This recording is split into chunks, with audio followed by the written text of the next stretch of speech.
The Story of Joan of Arc by Andrew Lang. Chapter 1. The Childhood of Joan of Arc. Joan of Arc was perhaps the most wonderful person who ever lived in the world. The story of her life is so strange that we could scarcely believe it to be true if all that happened to her had not been told by people in a court of law and written down by her deadly enemies while she was still alive. She was burned to death when she was only 19. She was not 17 when she first led the armies of France to victory, and delivered her country from the English. Joan was the daughter of a poor man in a little country village. She had never learned to read or write or mount a horse, yet she was so wise that many learned men could not puzzle her by questions. She was one of the best riders in France, one of the most skilled in aiming cannons, and so great a general that she defeated the English again and again, and her army was never beaten till her king deserted her. She was so brave that severe wounds could not stop her from leading on her soldiers, and so tender-hearted that she would comfort the wounded English on the field of battle and protect them from cruelty. She was so good that her enemies could not find the one true story to tell against her in the least thing. And she was so modest that in the height of her glory she was wishing to be at home in her father's cottage, sewing or spinning beside her mother. Joan, who was born at Domremy in the east of France on January 6, 1412, lived in a very unhappy time. For nearly 100 years the kings of England had been trying to make themselves kings of France, just as they had been trying to make themselves kings of Scotland. Perhaps they might have succeeded if they had confined themselves to one conquest at a time. But they left Scotland alone while they were attacking France, and then Scotland sent armies to help the French, as at other times the French sent armies to help Scotland. 8 years before Joan was born, a sad thing happened to her country. Henry V of England had married the Princess Catherine of France, and the French, or some of them, tired of being beaten in war, consented to let the child of Henry and the Princess Catherine be their king, instead of the son of their old king. The old king's son was called the Dauphin. That was the title of the eldest son of the French kings. This Dauphin was named Charles. His friends went on fighting the English for his sake, but he was not crowned king. The coronations of French kings were always done in the cathedral at Rheims, where they were anointed with sacred oil. The oil was kept in a very old flask, which was said to have been brought from heaven, to a saint, by an angel. No eldest son of the king was thought really king of France after his father's death, till he had been anointed with this heavenly oil at Rheims by the archbishop. It's important to remember this. You'll see the reason afterwards. Now Rheims was in the power of the English, so the Dauphin, Charles, could not go there and be made king in earnest. The English said that he was not the son of his father, the late king, which made him very unhappy. We shall hear how Joan comforted him and made him king for good and all. What Scots and Frenchmen could not do, she did. In the meantime the French were divided into two parties. Some sided with the Dauphin, Prince Charles. More, and especially all the people of Burgundy and the Duke of Burgundy, a great and rich country, were on the side of the English. So they fought very cruelly, for the land was full of companies of ill-paid soldiers, who plundered the poor, so that towns fell into decay. Many fields were empty of sheep and cows, and the roads became covered with grass. In the villages a boy used to watch all day from the spire of the church to see whether any soldiers were riding up. If they came, the cattle were driven into the woods, and men, women, and children ran to hide themselves, carrying such things away as they could. The soldiers of all sorts robbed equally, for they had often no regular pay, and the Scots were not behindhand in helping themselves wherever they went. Even gentlemen and knights became chiefs of troops of robbers, so that whoever won in the wars, the country people were always being plundered. In the middle of these miseries Joan was born, in a village where almost everybody was on the side of the Dauphin, the right side. In the village nearest to hers, Maxey, the people took the English side, and the boys of the two places had pitched battles with sticks and stones. It's true that they would have found some other reason for fighting, even if the English had not been in France. Joan used to see her brothers, Peter and John, come home from these battles with their noses bleeding and with black eyes, but she did not take part herself in these wars. Her village was near a strong walled town called Vaucouleurs, which was on the side of the Dauphin. When Joan was a little girl she did not see very much of the cruelty of the soldiers. The village was only visited once or twice by enemies. But she heard of what was going on in the rest of France. There was great pity in France, she said. She did once or twice see some of the pity. There was a man called Henry d'Orly, living in a castle named Dulevant, who, like many other gentlemen in these days, was a captain of robbers. One day several spearmen of his rode into Domremy, Joan's village, and seized Joan's father's cows, with all the other cows that they could find, just as the Scots, Elliots, and Armstrongs used to ride across the border and drive the cattle of the English farmers. But a lady lived in a strong castle near Domremy, and when she heard how the village people had been plundered, she sent the news to a gentleman in the neighbourhood, who gathered his spearmen and rode after the robbers. The thieves, of course, could not ride faster than the stolen cows could trot. They pricked the poor beasts with their spears and made them lumber along, but a cow is slow at best. The pursuers galloped and came on the cattle in a little town, while the thieves were drinking in the wine shops. When they heard the horses of the pursuers gallop down the street, they mounted their horses and spurred for their lives. But now came their master, Henry d'Orly, with more spearmen, who followed after the cattle and the gentlemen who were driving them home. They turned and charged Henry d'Orly, and cleared the road, and the cows came home to Domremy, all safe. Another time all the people in Domremy had to fly from home and go to a town called Neufchâteau, where they were safe behind strong walls. They only stayed there for a few days, but later the English said that Joan had been a servant in an inn at this town, and had learned to ride there, which was quite untrue. There were beautiful woods near the village, and in one oak wood, an oak called the Fairy Tree. There was a story that a beautiful fairy used to meet her lover at that tree, just as, under the Eildon Hill, the Queen of Fairyland met Thomas the Rhymer. The children used to take cakes and make feasts, and hang garlands of flowers on the boughs of that oak. But Joan did not care much about fairies, and preferred to lay her wild flowers beneath the statues of saints in the village church, especially St. Catherine and St. Margaret. Of course, all this was long before the Reformation, in which the Protestants broke the images of saints in the churches and smashed their pictures on the glass windows with stones, and destroyed the beautiful statue of Joan on the bridge at Orleans. These things were done more than 100 years after Joan was dead. Though Joan could run faster than the other girls and boys and beat them when they ran races, she liked to be quiet. Nobody could sew and spin better than she, and she was very fond of praying alone in church. She would even go away from the other children into lonely places, and implore God to have pity on France. The services in church, the singing and music, made her very happy, and when she heard the church bells across the fields, she would say her prayer. She was very kind, and would give up her bed to any poor traveller whom her father took in for a night, and would sleep beside the hearth. She took care of the sick, and if ever she had any money she would spend it on masses to be said in honour of God, and for the sake of men's souls. So Joan lived till she was 13. She was a strong, handsome girl, beautifully made, with black hair. We do not know the colour of her eyes, probably brown or dark grey.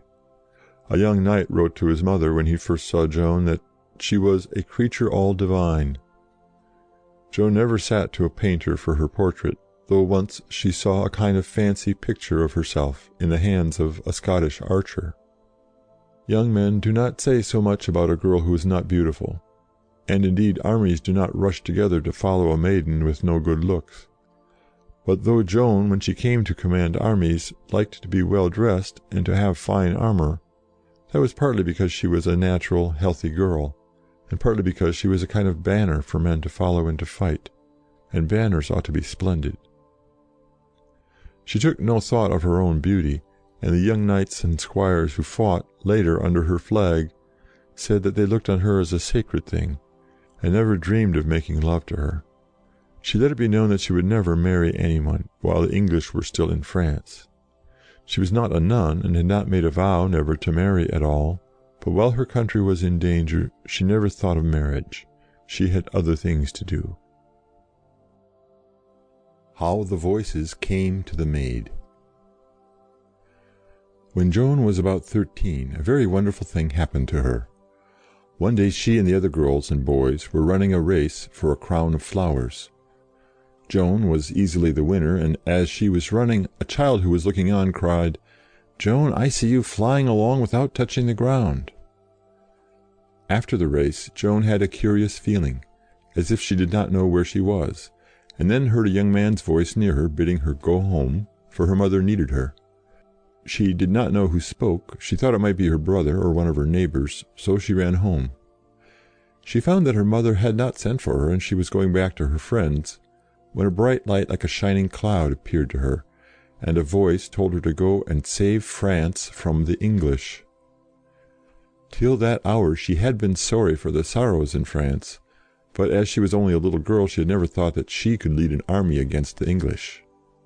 This is the first account that people heard of the coming of the mysterious voices to Joan. It was written down about 4 years after the voices first came, and 6 weeks after Joan's first great defeat of the English in May 1429.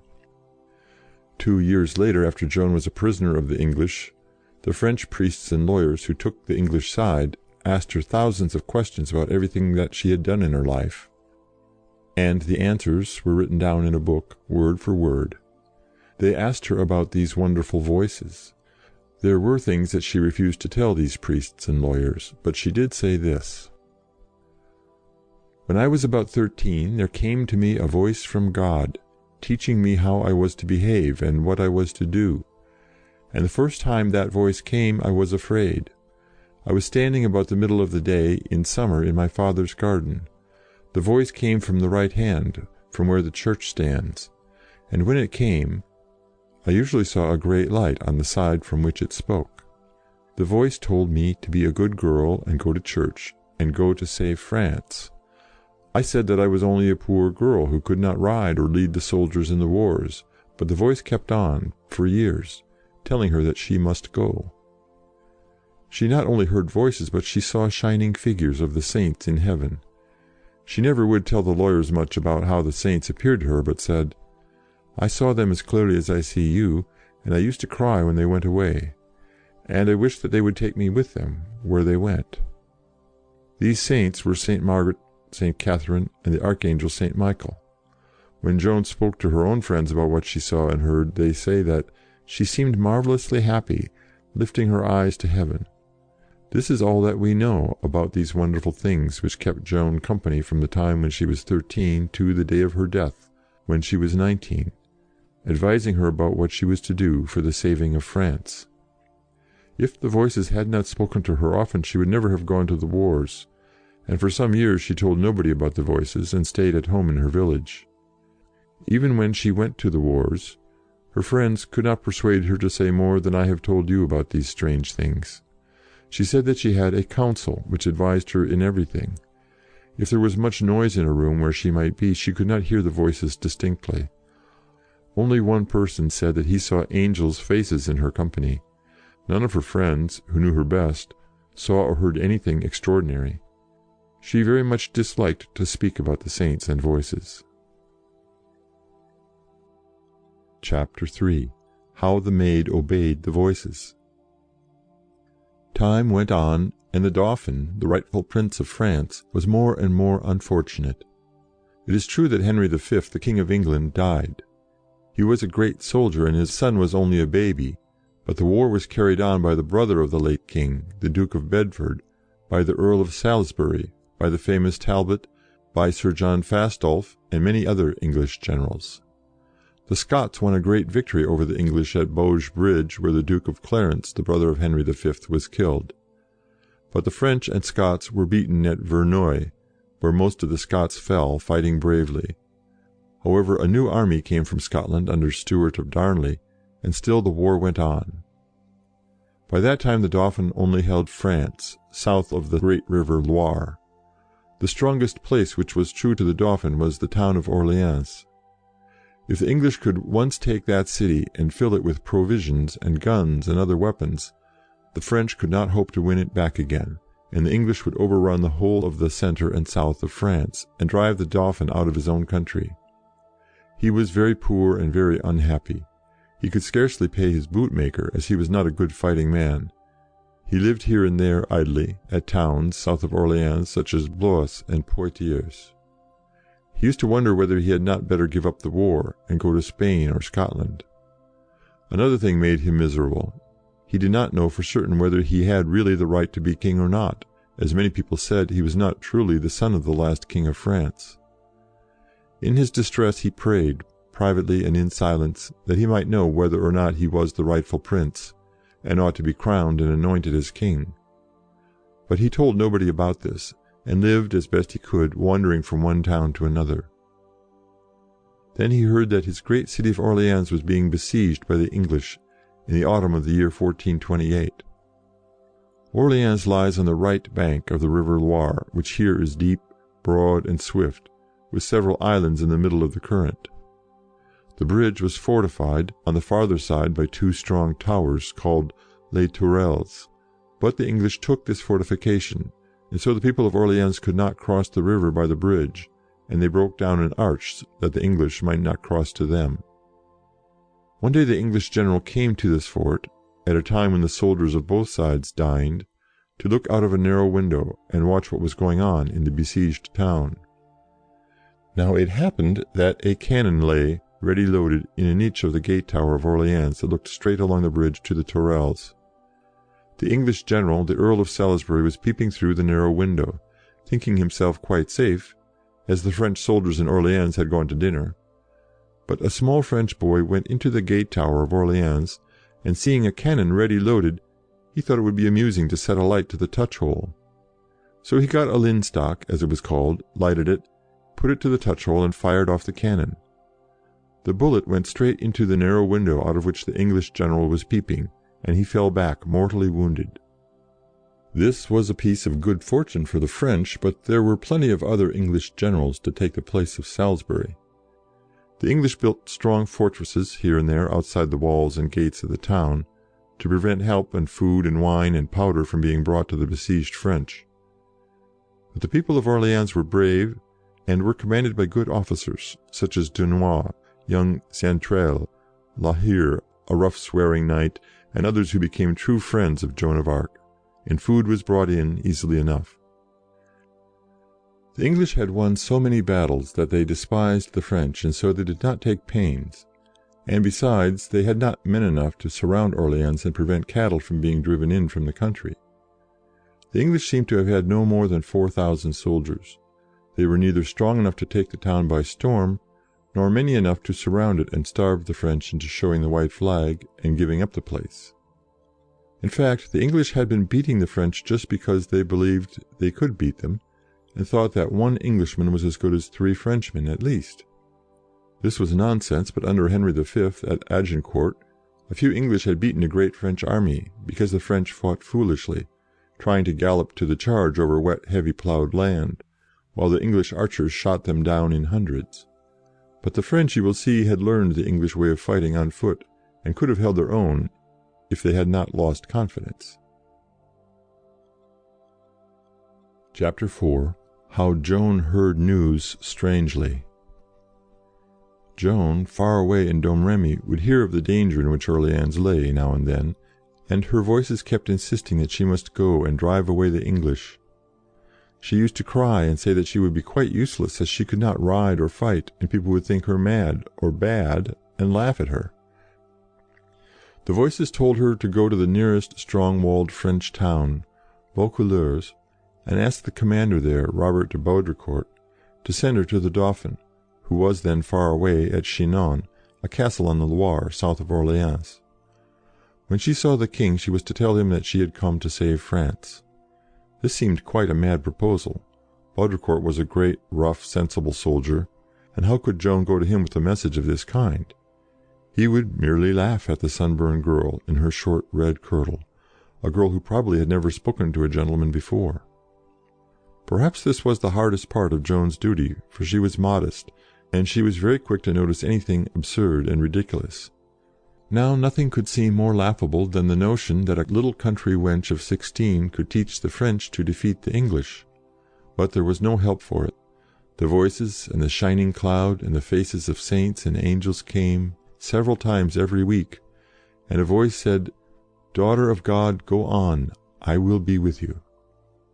Joan had an uncle who lived near Vaucouleurs, and she went to stay with him. It seems that she told him she must go to the Dauphin, and the first thing needful was to get Robert de Baudricourt to send her a few men-at-arms, who would protect her on her long journey to Chinon. The uncle must have been very much astonished, but it seems he believed in her, for he took her to Robert. Of course Robert laughed and told Joan's uncle to take her away and box her ears. But she came again, and then a priest wanted to exorcise her, that is, to frighten the devil out of her, with religious services and holy water, as if she had been possessed, like people in the New Testament.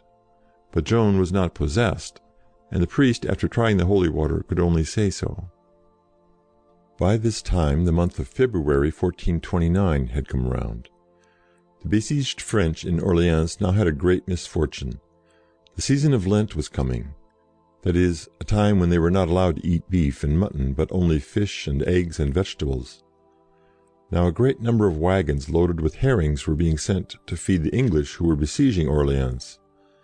The general of the French in Orleans knew that, and he determined to send out soldiers to attack the English, who would be guarding the long line of wagons full of herrings. They would wait for the English on the road, cut them up, and carry the fish into the town for their own use.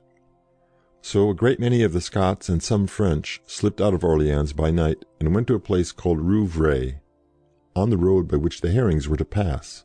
Here they were to be joined by another small French army under a general named Clermont. So they reached Rouvray, where they did not find Clermont and his men, but did see the English soldiers far away, marching by the side of the long line of wagons. Instead of waiting hidden under cover till the English passed by, and then rushing in among them unexpectedly, Stewart of Darnley cried, "Charge!" and rode, with his lance in rest, at the English front. The Scots were always in too great a hurry to fight. The English saw them coming, arranged the heavy wagons in a square, and went inside the square so that the Scots could not get at them.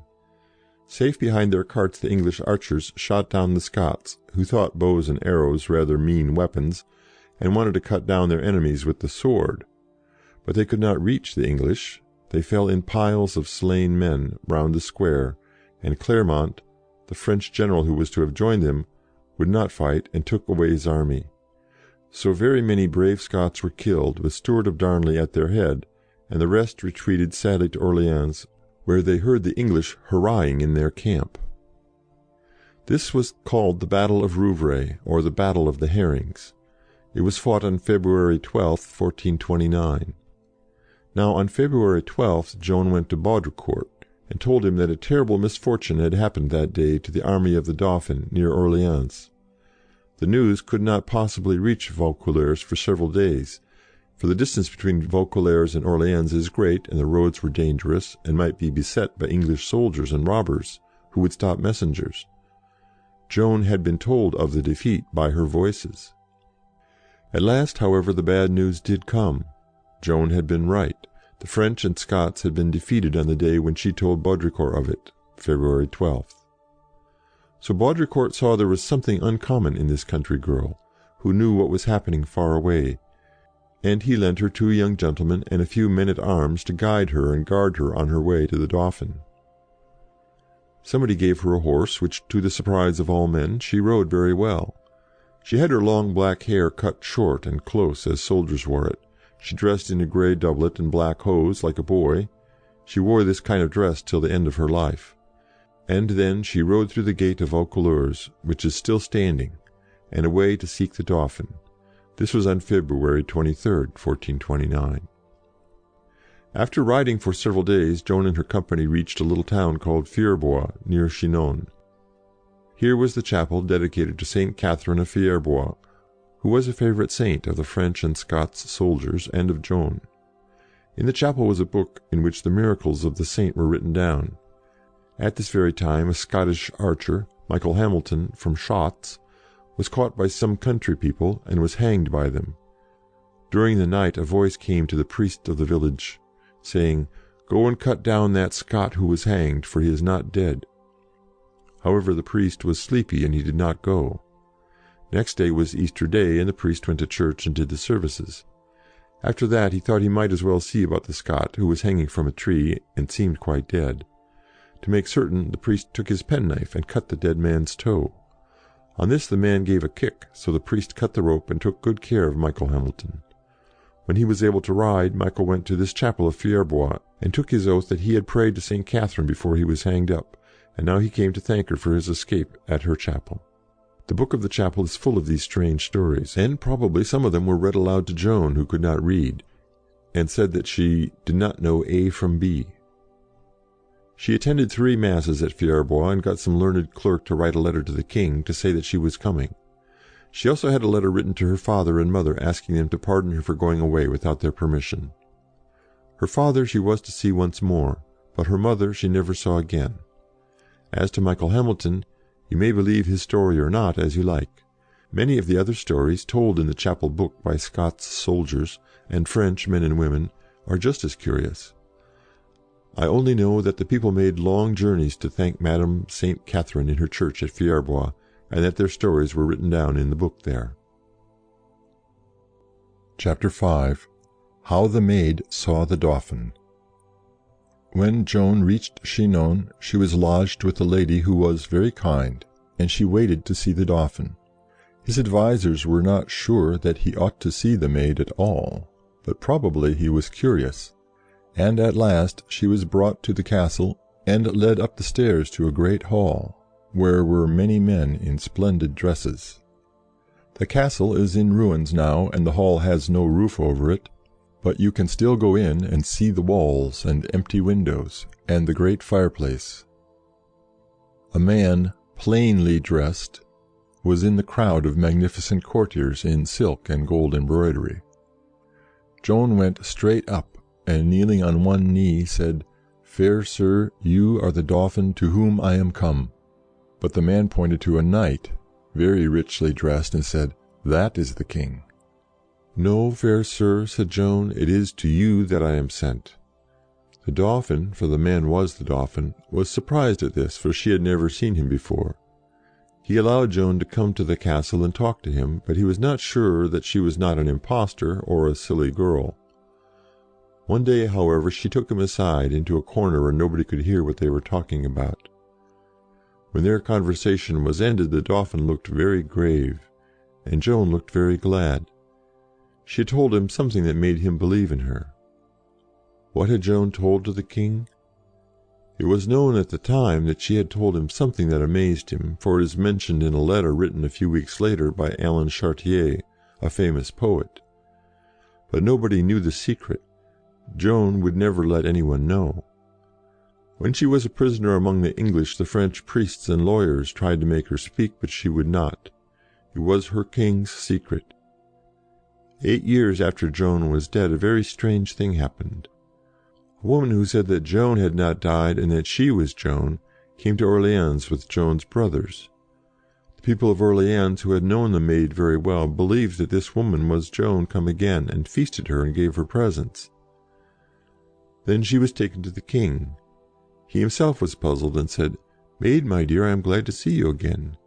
Do you remember the secret between you and me?" Then the false pretender to be the Maid confessed that she knew nothing. When the king was old, he revealed the secret to a friend. On that day when they went apart together at Chinon, Joan reminded him of the secret prayer which, as I told you, the Dauphin had made when alone, asking that he might know whether he really was the son of the late king, and himself the rightful king of France. "You are the rightful king," Joan said. When the Dauphin heard her words, he made things go on quicker. Priests were sent to Joan's village to find out if she had been a good girl when she was at home. Then she was taken to Poitiers to be examined by many learned men, priests and lawyers. They tried to perplex her by their questions, but she was straightforward, and told them how the voices had come to her. One man asked her to give a sign by working a miracle. "I have not come to Poitiers to give signs," said Joan, "but let me go to Orleans and you shall see what I do." She never professed to work miracles. She wanted to lead an army to Orleans, and the sign to be given was the defeat of the English and the rescue of the besieged town. For 6 weary weeks the learned men and priests examined Joan, and tried in every way to find some fault in her answers. At last they drew up a report and signed it, saying that to doubt the Maid would be to resist the Holy Spirit. What they were afraid of all the time was that Joan might be advised by spirits, to be sure, but evil spirits or devils. The English and the French lawyers on the English side declared that Joan was possessed by devils. They thought that because they could not deny her powers, but as she was not on their side, her powers could not come from God, but from Satan. To think in that way is common. People always believe that their own side is the right side. But nobody ever heard of evil spirits taking possession of anyone who was really good, and no man could ever find any single bad thing in Joan the Maid.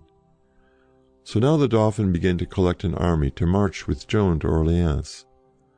Of course he ought to have done that before, even if there had been no Joan. It was a shameful thing that a strong town full of brave men should be taken by 4,000 Englishmen without an effort by the French to drive the English away. But the French had lost all heart and courage. The brave Dunois himself said that a large force of French would run away from a little company of English. All that the French of the Dauphin's party needed was courage and confidence. As soon as they believed in Joan, they were full of confidence. They could not turn their backs as long as a girl of 16 ran forward in front of them, through the rain of arrows and bullets and cannon balls, waving her banner and crying, "Come on!" At this time Joan prophesied that she would be wounded by an arrow at Orleans, but not to death. So a Flemish ambassador at Chinon wrote to the magistrates of his town at home, and his letter was copied into the town council's book before the Maid went to the war. White armour was made for Joan to wear, and a Scottish painter made a banner, with sacred pictures for her to carry. His daughter was a great friend of Joan. The Maid said that as for a sword, if they dug in the ground behind the altar at the chapel of St. Catherine in Fierbois, they would find a buried sword, which she wished to carry. And it was found, old and rusty, with 5 crosses on the blade. The Duke of Alençon, a young cousin of the King's, who had been a prisoner of the English, saw Joan riding one day, and was so pleased with her grace and good horsemanship that he gave her a very good horse, and became one of her best friends. "My fair Duke" was what she used to call him. Everyone said that Joan's manners were as gentle and courteous as those of the greatest ladies, though she had been brought up in a poor cottage. Everything that she did was done in the best way and the noblest. Chapter 6. How the Maid rode to Orleans. When, then, Joan's army was gathered, with plenty of good things, and powder and shot, in wagons, for the people of Orleans, she gave orders that no loose people should follow them. The soldiers must not drink and play dice and cards. They must pray, and must never swear. One of the generals, the brave La Hire, asked that he might be allowed one little oath. So she said he might swear by his baton, the short staff which he carried as a leader. Then Joan mounted and rode at the head of the army out of the gate of Blois. The French commander at Orleans, Dunois, had sent to say that they must march up the bank of the Loire opposite to that on which Orleans stands, for the English were very strong, with many fortifications on the road on the Orleans side, and would stop them. Dunois seems to have thought that Joan's army should go above the town and be ferried across with the supplies for the city, for the English held the bridge, but that they could not cut their way through the main body of the English army on the other side of the river. But to go straight through the English where they were strongest was what Joan had intended. Therefore she was angry when she arrived at the place where Dunois was waiting for her, and saw that the river lay between her and the town of Orleans. You may think that her voices should have told her that she was marching on the wrong bank of the river. However, they did not. She asked Dunois why he had ordered them to come by the road they took. She said, "I bring you better help than has ever come to any town or captain, the help of the King of Heaven." Dunois himself has left this account of what Joan said, and as she was speaking, the wind changed. It had been blowing in such a way as to make it hard for the boats to carry Joan and the provisions across the river, but now it went about, and they crossed easily, some way above the town. As for the army, Joan ordered them back to Blois, to cross by the bridge there, and march to Orleans again, past the forts and through the midst of the English. Once across the river, Joan mounted again, with her banner of Our Lord and the Lilies in her hand, and with Dunois at her side, and rode to the town. They passed an English fortress, the church of St. Loup, in safety, and the people came out to meet them. Night had fallen, and the people who crowded round the Maid were carrying torches. One of these set fire to the fringe of her banner and made her horse plunge, but she crushed out the flame with her left hand in its steel glove, and reined in her horse easily, while the people cheered. And the women wished to kiss her hand, which she did not like, thinking the honour too great. It was a beautiful sight to see the Maid ride into Orleans town. From that hour there was no more fear among the French. Dunois said, "Till that day 200 English could scatter 800 or 1,000 of our men, but now they skulked in their forts and dared not come out against us." This is an extraordinary thing, for Talbot, who led the English, was the bravest of men, and was thought the greatest captain living. Joan sent to him a letter to bid him break up his camp and go away. The English laughed, and one day, when Joan went out to speak to them, they called her ill names, so that she wept for shame. But somehow the English had certainly lost heart, or they had some reason which we do not know, for merely defending their strong fortresses. On the day after Joan entered Orleans, she wanted Dunois to sally out of the town with his men and assail the English. He did not think it wise to do so, and Joan went up to her own room. Suddenly she rushed down and asked her page why he had not told her that the French were fighting, she did not know where. It was at the fort and church of St. Loup, which Joan had passed on her way into Orleans. On this side, namely, farther up the river, above the town, the English were weakest, as they did not expect to be attacked on that side. The French were victorious. When they saw Joan ride up, they were filled with courage. Joan saw a Frenchman strike down an English prisoner. She dismounted, laid the poor prisoner's head in her lap, and did her best to comfort him. Chapter 7. How the Maid saved Orleans. The Dauphin had given Joan a gentleman of good character to be with her always and take care of her.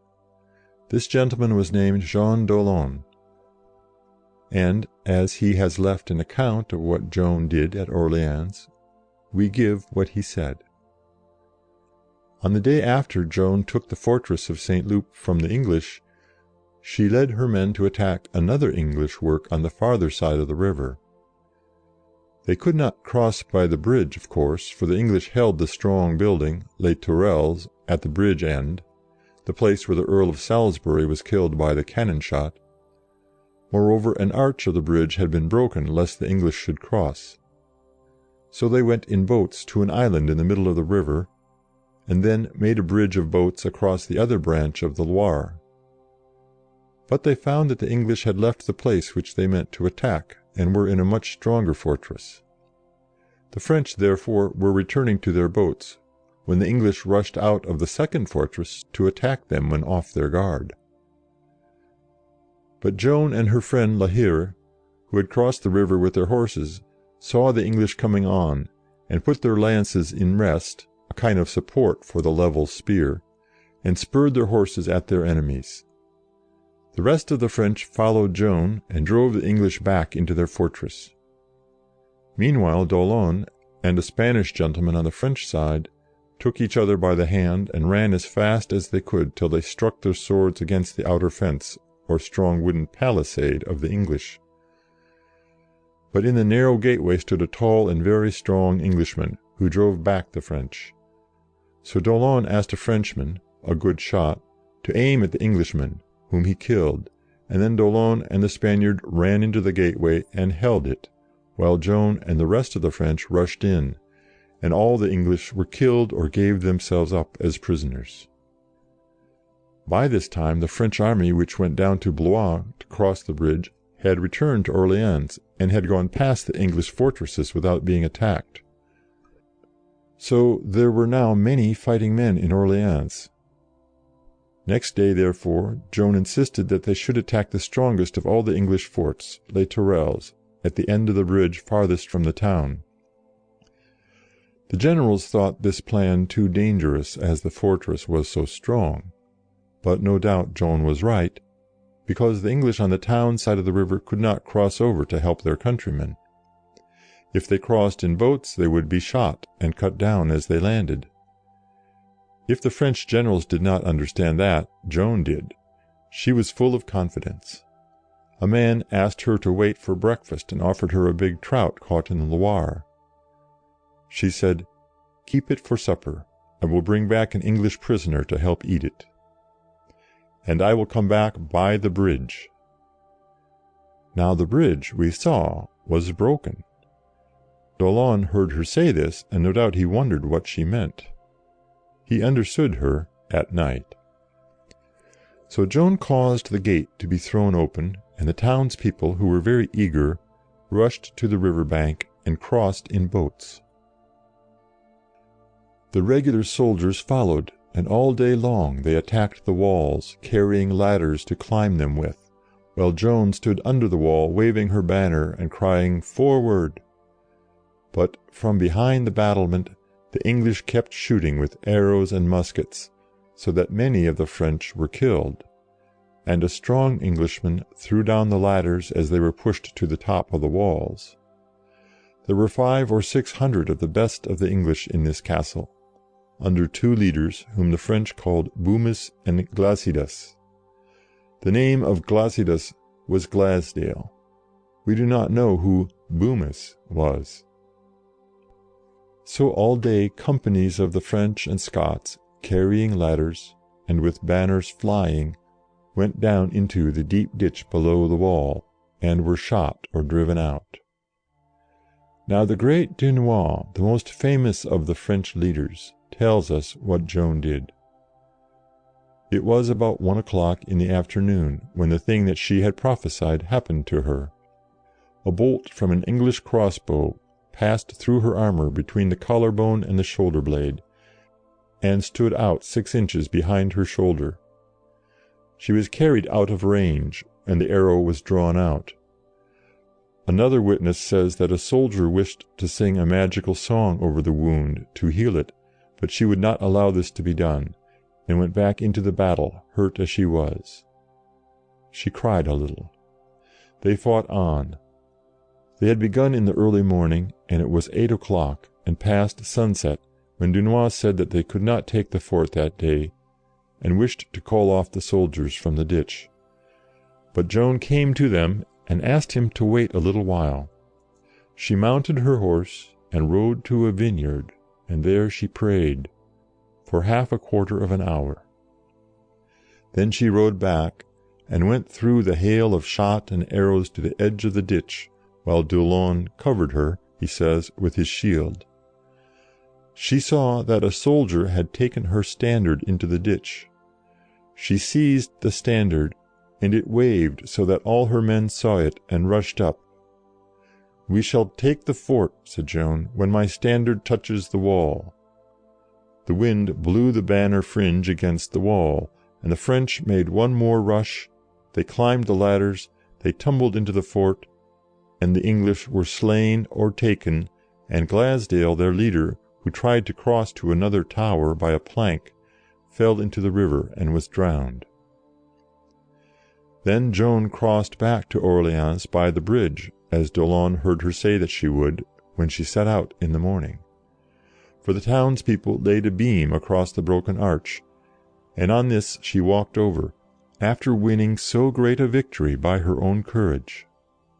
For Dunois says that the English were terrified when they saw her under the wall again in the growing darkness, and that they had no more heart to fight. Joan was very tired. She had her wound dressed by a surgeon, and for supper she had 4 or 5 little pieces of toast, dipped in weak wine and water. That was all she ate, Dunois says, all that long day. Early next morning the English left their forts and drew up in a line of battle. Joan had put on a very light shirt of mail made of steel rings, because her wound did not permit her to wear the usual armour made of heavy steel plates. She said that the English must be allowed to go away and must not be attacked. Thus the town of Orleans was delivered on 8th of May, and ever since to this day they keep a festival on 8th of May in every year, and rejoice in honour of the Maid. All the expense and labour of the English in the 7 months' siege had been turned to waste by Joan in 4 days. France was free south of the Loire, and Joan had kept her word. She had shown a sign at Orleans. It sounds like a fairy tale, but it certainly happened. Joan made the French able to do what they did merely by giving them courage.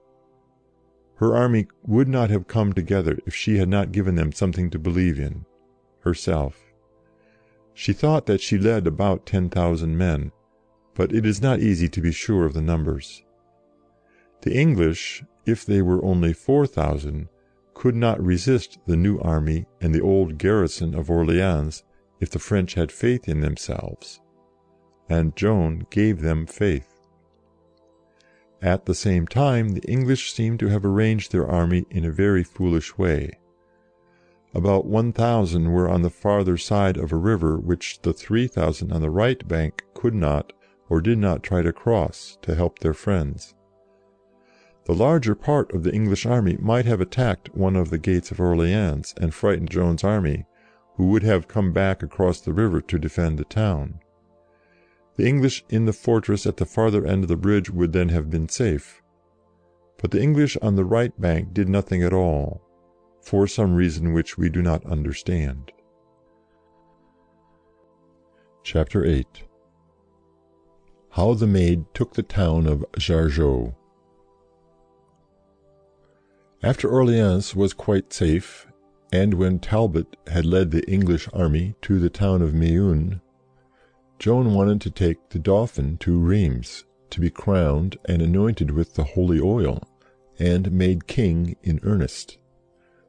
But the way was long, and the road passed through towns which were held by friends of the English. So the Dauphin loitered about in pleasant castles near the Loire, in the bright May weather, and held councils, and wondered what he ought to do. Then Joan rode with the brave Dunois to Loches, where the Dauphin was. Some lords and priests were in the room with him, but Joan went straight in, and knelt before him, saying, "Fair Dauphin, do not hold so many weary councils, but come to Rheims, and take your crown." So they said that they would think about it. But was it safe to leave English armies behind them at Meun, where Talbot was, and at Jargeau, where the Earl of Suffolk was the English captain? Joan said that she and the young Duke of Alençon would make their minds easy on that point, and would begin by taking Jargeau, where the French, without Joan, had fought already and been beaten. The Duke was newly married to a young wife who was anxious about him, but Joan said, "Madam, I will bring back the Duke to you, safe and well." So they rode away, 600 lances, some with infantry, and slept in a wood. The Duke of Alençon has left an account of all that they did. Next day Dunois and other captains joined them, with another 600 lances, so that, with the infantry, they would be about 5,000 men. Some of the captains thought they were not strong enough, as Jargeau has thick walls and towers and cannon. But Joan insisted on fighting, At first she led her men to drive the English from the houses lying under the walls on the outside, which is dangerous fighting, as all the garden walls would protect English crossbowmen, men with muskets, who could shoot in safety, many of them from windows of houses, at the French in the open. The French, however, drove the English from the houses and gardens, and brought up their cannon, and fired at the town. In these days cannon were small, and shot small balls, which did not carry far, and could do no damage to thick stone walls. There were no shells which explode, but there were a few very large iron guns, like Mons Meg in Edinburgh Castle. Out of these they shot huge, heavy stone balls, and if one of them fell into a street and broke, the splinters flew about dangerously. But somehow they seldom did much harm. Besides, Joan's army had none of these great guns, which are not easily dragged about.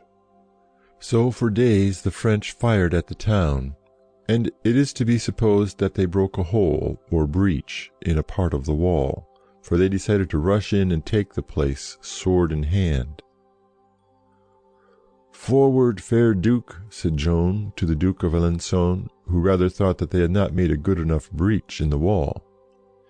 "You know that I told the Duchess I would bring you back safe? But do not stand there," she said, "or that English cannon on the wall will kill you." The Duke moved from the place where he was, and a gentleman named de Lude went to it and was killed. So Joan saved the Duke as she had promised.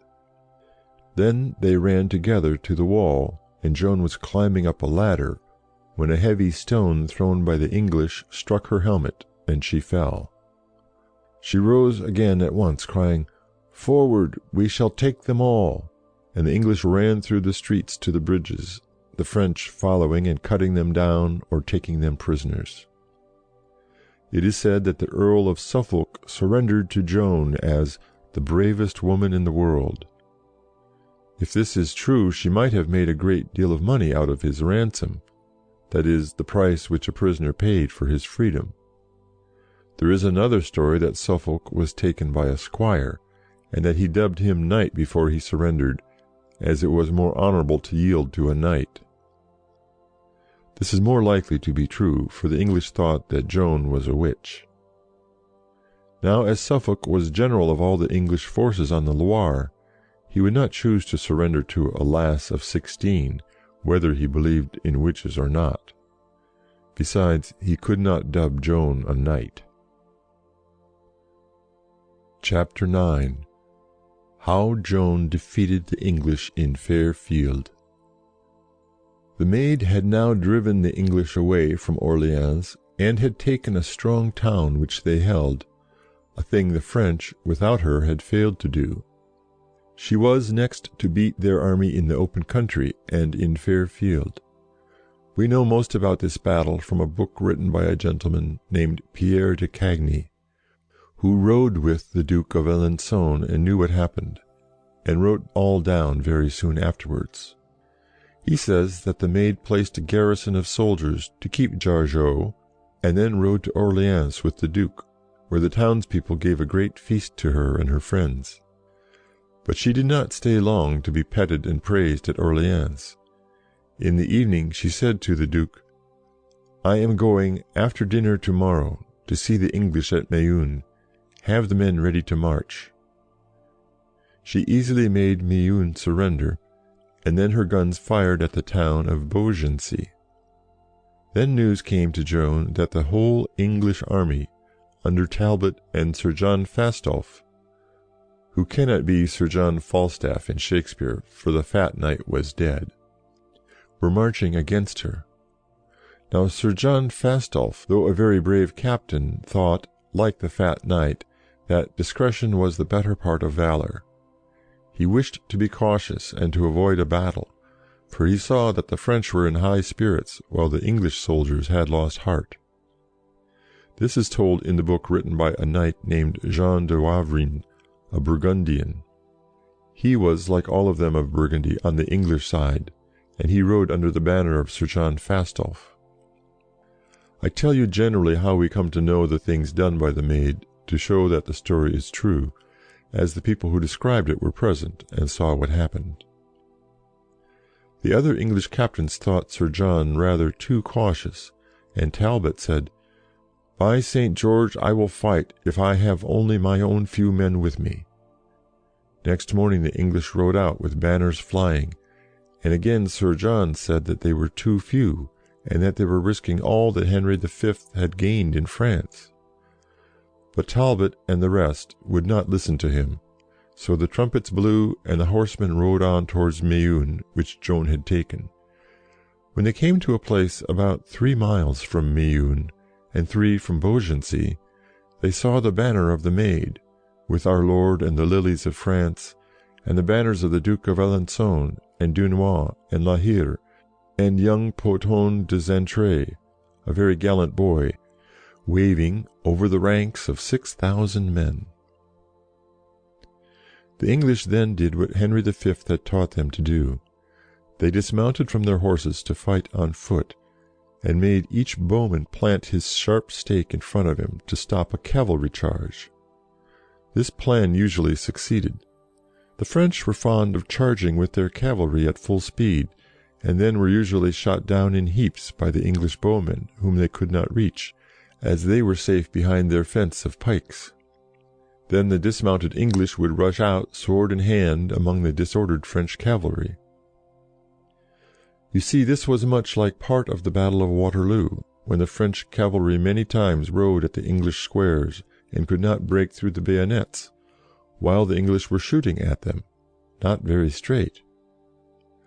By this plan of fighting the English had often defeated the French, and usually defeated the Scots, who generally made a wild rush at them. At the Battle of Duplin, soon after Robert Bruce died, the English archers shot from each flank till the Scots, as they charged, fell dead in heaps as high as a tall spear. But Dunois and the fair Duke and the Maid knew this plan. They sent a herald to bid the English go home to bed. It was late. Tomorrow we shall have a nearer view of each other. The English therefore went off to Meun, where nobody resisted them except the French soldiers who guarded the bridge over the Loire. The English meant to beat the French from the bridge with their cannons, cross the river, and march to help their friends in Beaugency, which had not yet yielded to Joan. The English would thus take Joan's army between 2 fires, that of Beaugency and that of Talbot's army. But that very night the English in Beaugency lost heart and yielded to the Maid, being allowed to march away with their arms and horses. Joan now bade the French captains to go with her army and look for Talbot's and Fastolf's force, who would hear of the surrender of Beaugency and retreat to Paris through the country called La Beauce. "But how are we to find the English?" the French leaders asked Joan, for they would be in a wild, empty country covered with forests. "Ride forth," she said, "we shall take them all. As to finding them, you shall have a good guide." They had a strange guide, as you shall hear. The English were marching along. In front was their advanced guard, under a knight who carried a white banner. Next came the guns, with the wagons full of provisions. Third was the main body of the army, under Talbot and Fastolf, and last rode the rear guard. When they were near a place called Pathay, their scouts galloped in, with news that they had seen the French army. The English halted and sent out more scouts, who rode back with the same news. So Talbot sent his advanced guard, the guns, and the wagons, behind some tall hedges. The main body of the English army was being placed at the end of a long lane between 2 thick hedges, and Talbot set 500 of his best archers to lurk behind these hedges, between which the French would have to pass before they could attack the centre of his forces. If the French once entered this long lane, they would be shot down, and fall into such confusion among their own fallen men and wounded horses that they would neither be able to go forward nor back, and would all be killed or taken prisoners. The French of Joan's army could not see what Talbot was doing, and the trap he had set, nor where his army was, the country being covered with wood and bracken, and the English being concealed by the swelling of the ground. However, they rode forward fast, and would have been between the fire of the two hidden lines of English bowmen in a minute, when lo and behold, they had the good guide that Joan had promised them. As they rode, they roused a stag from the bracken where he was lying. The stag rushed forward into the concealed lines of English archers, and they, being hunters like Robin Hood's men, forgot to lie still, and raised a view halloo and shot at the stag. Then the foremost riders of the French heard them, and knew where the English were lying in ambush. When Talbot saw that his ambush was found out, he hurried the main body of his army up to the hedges. Sir John Fastolf's men were spurring their horses on to join their advanced guard, but the English knight of the White Banner who led thought that Fastolf's cavalry were French, and that the French were attacking his men both in front and rear, so he and his company ran away, leaving the lane unguarded. Thus, when the battle began, Talbot was defeated by Joan's cavalry and taken prisoner, and 2,200 of the English were killed or taken before Fastolf came up. He and his horsemen then rode away as fast as they could to save their lives, and for this behaviour Sir John got into very deep disgrace, though according to Wavrin, who was with him, he really could have done nothing else, as Talbot was beaten before he could arrive. As Wavrin had taken part in the flight, he had to make as good a defence of Sir John as he could. At all events, Joan and her party won a very great victory, the Battle of Pathay. Now look what Joan had done. She drove the English from Orleans on 8th of May. Then the Dauphin took to holding long and weary councils, and she did not get another chance to fight the English till about 4th of June, so nearly a month of her 1 year of time was wasted. On 11th of June she took Jargeau. On 15th June she took Meun. On 17th June she took Beaugency, and on 18th June she destroyed Talbot's chief army at Pathay. The Duke of Alençon tells us that he himself heard Joan tell the Dauphin again and again that she would only last for a year or not much longer, and that he must make haste.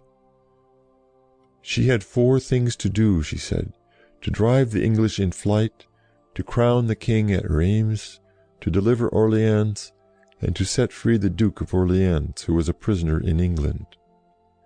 She did drive the English in flight, she did save Orleans, she did have the Dauphin crowned. But the French would not make haste. The Dauphin was always slow, and the stupid political advisers who never fought but only talked made him more slow, and when Joan's year was over, for her prophecy was true, she was taken prisoner by the English. Therefore they were not driven quite out of France till about 20 years or more after the end of the year of Joan the Maid. It was not her fault. She knew that her time was short, and she told them to make haste. When she was asked how she knew things that were to happen, she said that her voices told her. My council, she called them. But there was a French noble, La Tremoille, the king's favourite, and he was jealous of Joan and Dunois and the Constable of Brittany, an enemy of his, who had now come to ride under Joan's flag. This Tremoille and others did not want to fight, and hoped to make friends with the Duke of Burgundy, whose army, though really French, fought on the side of the English. Now the one chance was to keep hitting the English hard and often while they were shaken by their defeats, and before they had time to bring a new host from home. In England there was an army ready, which had been collected by Cardinal Beaufort, to fight the Hussites, a kind of warlike Protestants who were active in Germany. As soon as Joan had beaten the English at Orleans, they made up their minds to send this new army of theirs to protect Paris, where most of the people and the university were on the English side. They also made an arrangement with James I of Scotland, so that they had nothing to fear from the Scots coming over the border to attack them. The English were able to do all this because La Tremoille and his friends advised the Dauphin to loiter about, instead of making haste, as Joan desired, to keep on beating the English. Chapter 10. How Joan led the Dauphin to be crowned. We may think that Joan's best plan would have been to attack the English in Paris at once, while they were still in a fright after their great defeat at Pathay. But she thought that if the Dauphin was once crowned and anointed with the holy oil at Rheims, the French who were of the English party would join him more readily. Robert the Bruce, in the same way, had himself crowned at Scone, which in Scotland was the usual place for coronations, when he had only very few followers and very little chance of beating the English. Rheims, as you can see on the map, is a long way farther from Orleans than Paris on the northeast. But Joan made up her mind to drag the Dauphin to Rheims to be crowned. The Dauphin was lingering at Guyenne, which is some distance south of Orleans, instead of being at the head of his army and in front of the fighting where he should have been. His lazy and cowardly favourites told him that it was a long way to Rheims, and on the road there were several towns with strong walls, and castles full of Englishmen and Burgundians, who would not let him pass. Joan answered that she knew this very well and cared nothing about it. All the towns and castles would yield and open their gates. So she left the Dauphin to do as he pleased, and went away with her company into the country. The Dauphin had no money to pay his troops, but men-at-arms came in, hundreds of them, saying that they would fight for the love of the maid and of chivalry. No doubt they would have been very glad to crown her in place of the stupid Dauphin, but the French law did not allow it, and Joan wanted nothing for herself, only to make France free, and go back to her mother, as she said. However, the Dauphin, who was grateful in his lazy way, made her and her brothers, Peter and John, nobles, and gave her a coat of arms, a sword supporting the crown, with the lilies of France on each side, and changed their name to Dulies. But Joan never used her coat of arms, but bore a dove, silver, on a blue shield. Her brothers were with her and seemed to have fought very well, though in most ways they were quite ordinary young men.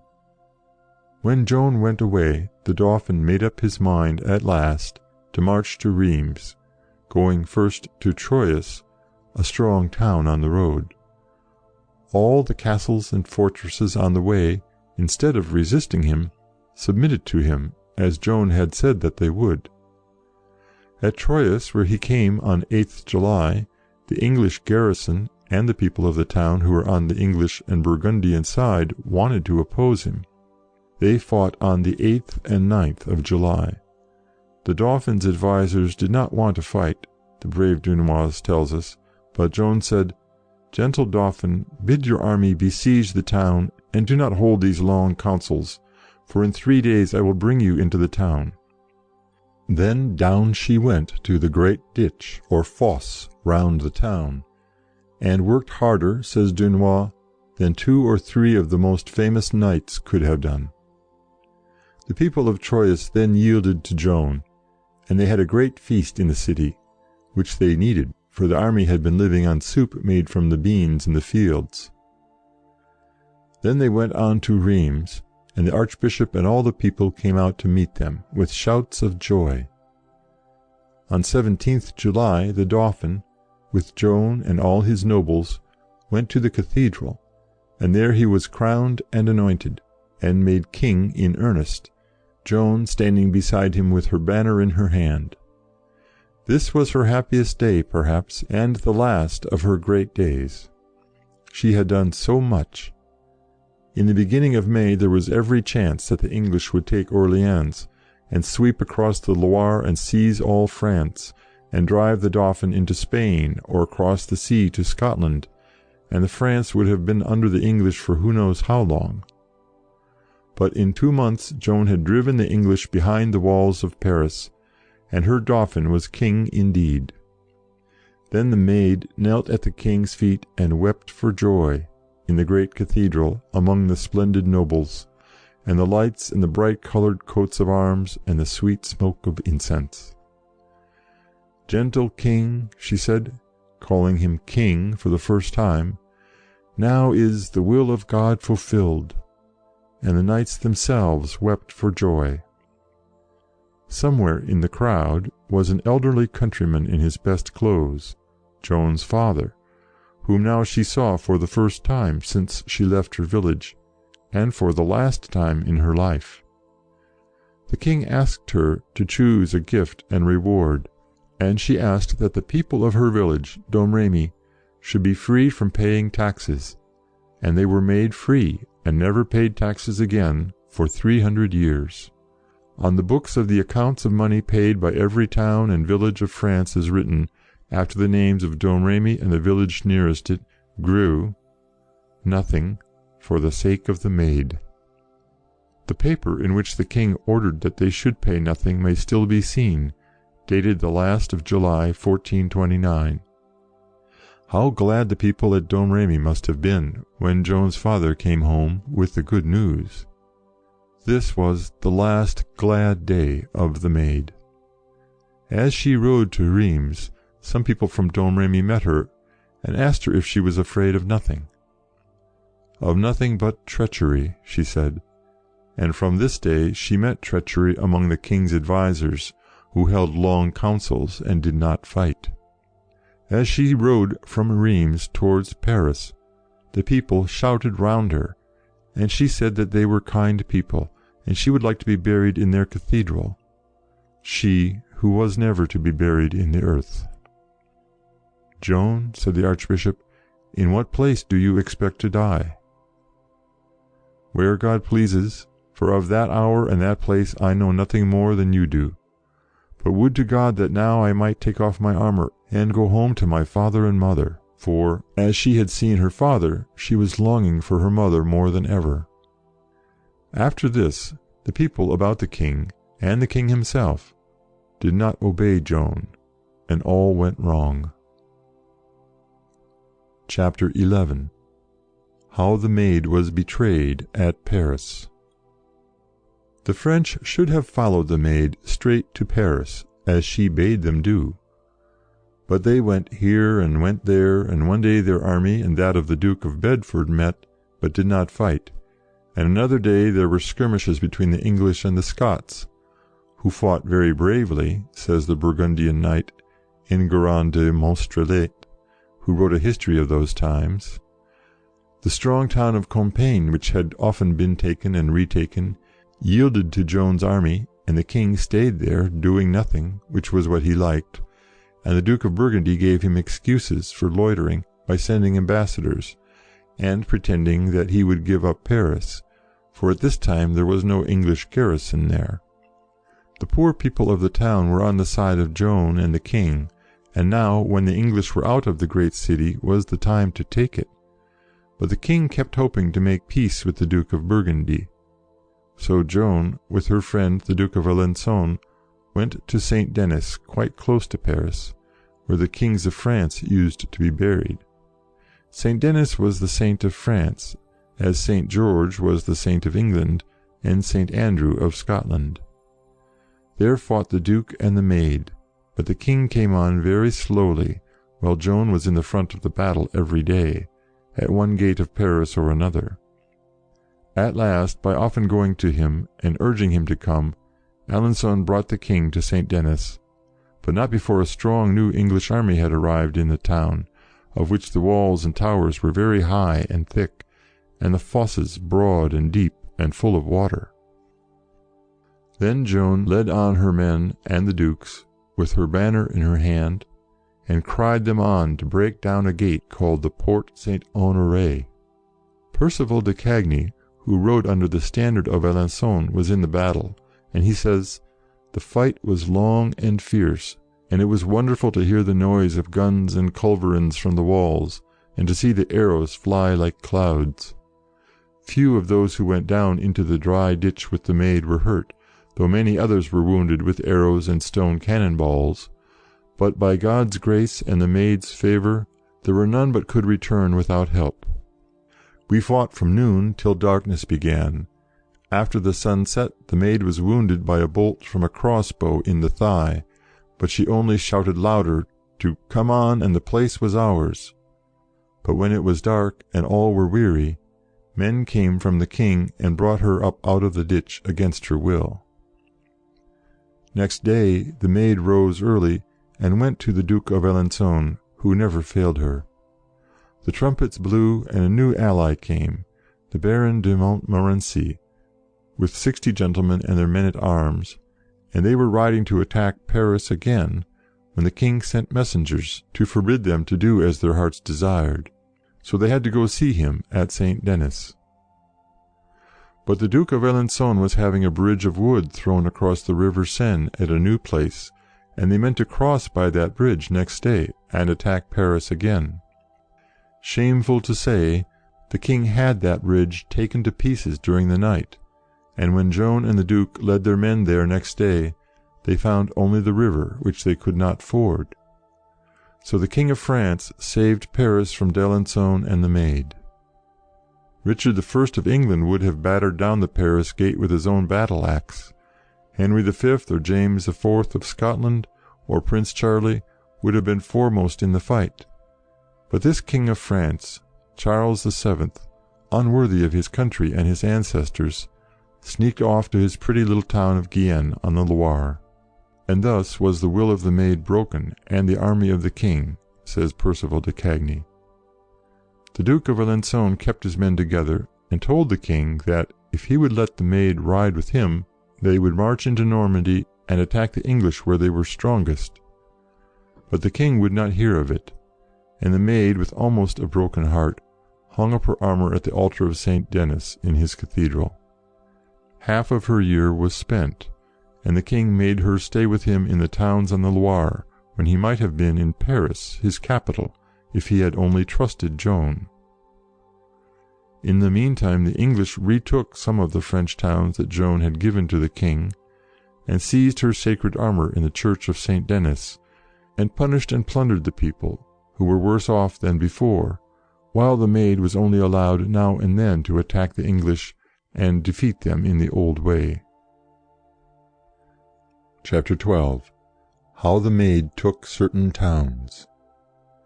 The wise king had arranged with the Duke of Burgundy that they two should be at peace till Easter 1430, while he might fight the English as much as he liked, which was not at all. Now the English let the Duke of Burgundy be governor of Paris. It was always Paris that the Maid wished to take for her king, as it was the greatest city and the capital of France. But the king said she must not attack Paris, for it was now under the Duke of Burgundy, not under the English. All this was mere pretense, to avoid fighting. Joan's aim was to turn the English and their child king, Henry VI, out of her country, and the English were not likely to go out till they were driven out. The English still held towns on the river Loire, such as Saint-Pierre-le-Moustier and La Charité. Joan went to Bourges and gathered an army, with a gentleman named Delbret to help her, and besieged the town of Saint-Pierre-le-Moustier. When they had battered the walls for some time with their guns and made a breach, the French tried to rush through it, but the English were too strong and too many, and drove them out. At this time Joan's master of the household, Dauphin, who had been with her at Orleans, was wounded in the heel by an arrow, and he could not walk without crutches. He saw that while the rest of the French had retired out of shot from the breach, Joan was there almost alone, with a very small company. Dauphin therefore got a horse and rode to her to ask her to come out of danger. "What are you doing here alone?" he asked her. She took off her helmet and said, "I am not alone. Here I have with me 50,000 of my own," by which she seems to have meant an invisible army of angels, "and I will not leave this place till I take the town." Dauphin told her that she had but 4 or 5 men with her, to which she only answered by bidding him to make her army bring faggots of wood to fill up the ditch with, that they might cross to the town. Then she shouted in a loud voice, "Bring up faggots, all of you!" And they obeyed, filling up the ditch, attacked the breach in the wall again, rushed through, beat the English, and took the town. This was just like what Joan had done when her army was on the point of retreating from the attack on Les Tourelles at Orleans. One charge more was what she called for, and her men were inspired with courage, while the English were terrified by their refusal to be beaten. This was the last time that Joan led the French to such a victory. She besieged another town, La Charité, which was held by Burgundians, but the king did not send food enough for her men, and she had to go away unsuccessful.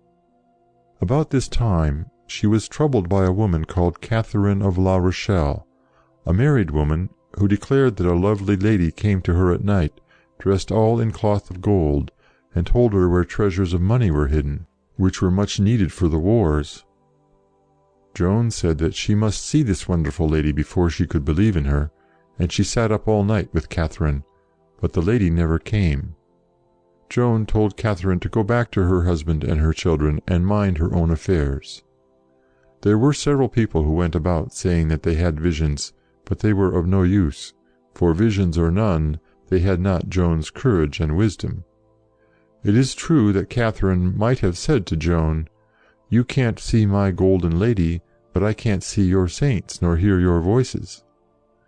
The difference was that Joan's saints and voices had enabled her to do a great many wonderful things, while Catherine's golden lady never led to the finding of treasures or anything else that was of any use. Chapter 13. How the Voices Prophesied Evil. The end of the year of the Maid was at hand. She had often said that she would last but a year, or a little more, counting from May 1429. Perhaps you remember that the king had made a truce with the Burgundians. An useless truce, for the Burgundians went on fighting, not under their own flag, but under the leopards of England. The king, as usual, was loitering about, doing nothing. Joan heard, in spring 1430, that 300 or 400 English were crossing the Isle of France, which is not a real island, but a district of that name. She was then at Lagny, on the river Marne, not far from Paris. So she rode out from Lagny to meet them, with a gentleman whom the French called Kennedy. Can you guess what Kennedy means? He was Sir Hugh Kennedy, of the great Kennedy clan in Galloway and Ayrshire. He had fought at the Battle of the Herrings and at Orleans, and he made a great deal of money in France, so that when he went back to Scotland he was called Hugh come with a penny. When Joan, with her French and Scots, came in sight of the enemy, the English drew themselves up on foot along the side of a hedge, and Joan and the rest charged them, some on foot, some on horse, and there was hard fighting, for the numbers were about equal. But at last all the English were killed or taken prisoners. There was also taken a robber knight, Franquet d'Arras, who was tried for his crimes and put to death, and the English party among the French thought it very wicked in Joan to allow the rogue to be punished. In Easter week Joan was at Melun one day, examining the ditch round the walls to see that it was in good order. Then suddenly the voices of St. Catherine and St. Margaret spoke to her, and said that she should be taken prisoner before Midsummer Day, and thus it needs must be, and that she was to be resigned to this, and God would help her. Often after this terrible day the voices made the same prophecy, but they would never tell her the time and the hour. She prayed that she might die in that hour, for the English had often threatened her that they would burn her as a witch if they caught her. Often she asked the voices to warn her of the hour of her capture, for she would not have gone into battle on that day. But they would not tell her, and after that she did what the captains of her party thought best, and it seems that as to where or when she was to fight, she had no advice from the voices. But she fought on as bravely as ever, and this was the bravest thing that ever was done by anyone, for it was not as if the voices had said that she should be killed in battle, of which she had no fear, but they said she was to be captured, and she knew that meant she was to be burned alive. Nobody but Joan would have gone on risking herself every day, not to danger of war, which is the duty of every soldier, but to the death by fire. If anyone says that the voices were only her fancy, and her fear taking a fanciful shape, we must reply that whatever they really were, she believed all that they said, and thought that they were the voices of her sisters, the saints. Thus the end of Joan was the most glorious thing in her glorious life, for many could be brave enough when the saints prophesied victory, but only she could give her body to be burned for her country. End of chapter 13. Chapter 14. How the Maid was taken. We have heard how the town of Compiègne came over to Joan and the king after the coronation at Reims.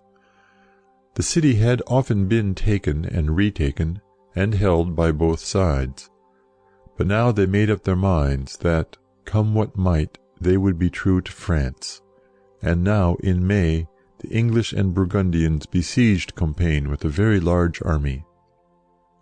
Joan, who was at Lagny, heard of this, and she made up her mind to help the good and loyal town, or perish with it.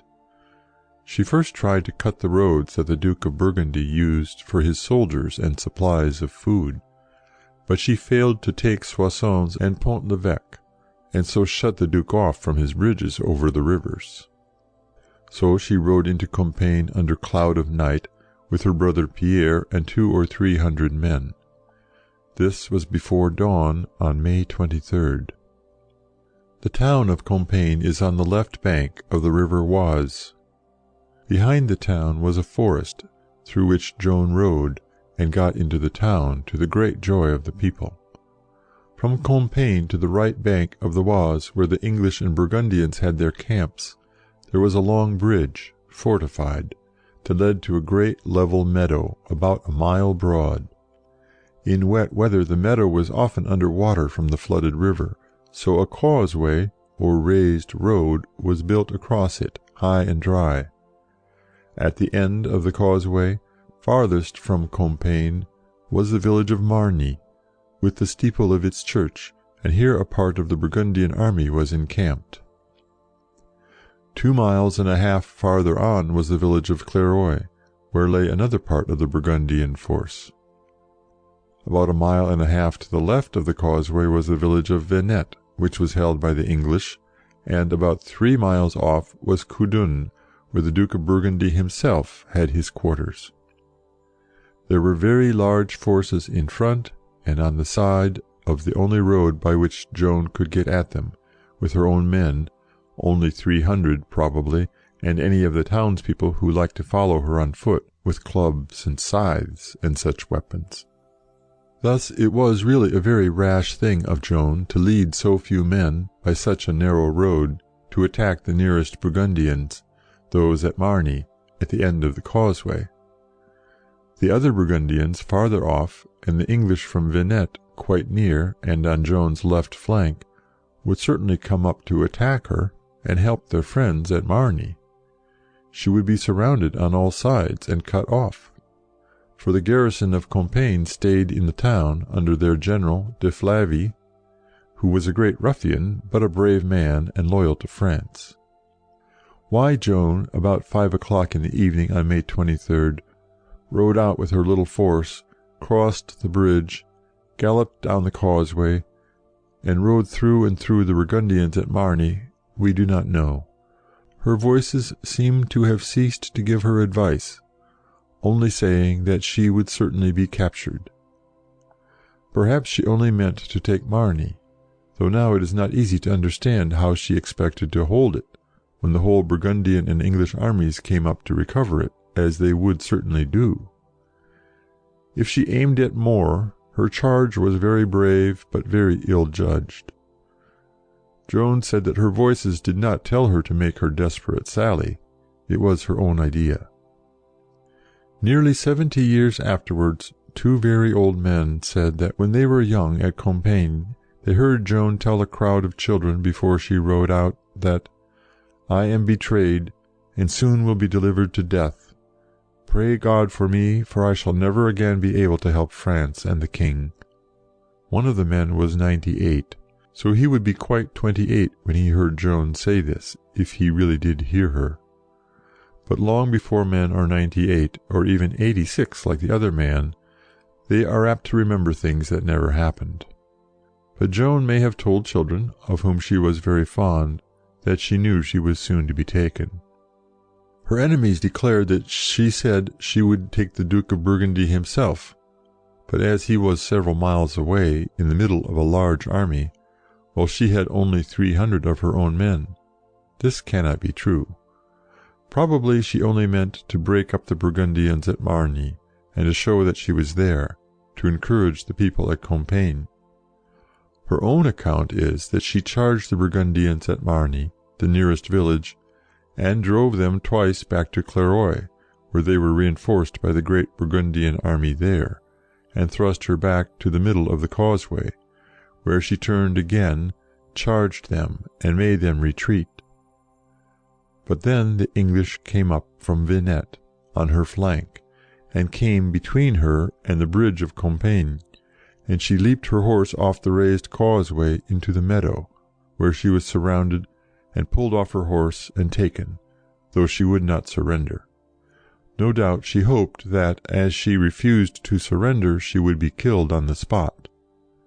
When they cried to her to yield, she said, "I have given my faith to another than you, and I will keep my oath to him," meaning our Lord. But she was too valuable to be killed. The captors might either get a great ransom, a king's ransom, or sell her to the English to burn. The French would not pay the ransom, and Jean de Luxembourg, who got possession of her, sold her to the English.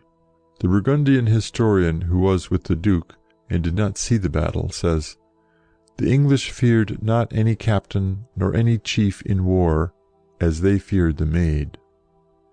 She had done great deeds passing the nature of woman," says another Burgundian writer.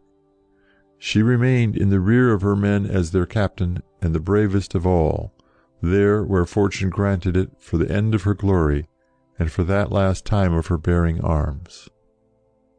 But indeed her glory never ceased, for in her long, cruel imprisonment and martyrdom she showed more courage than any man-at-arms can display, where blows are given and taken. End of chapter 14. Chapter 15. The Captivity of the Maid.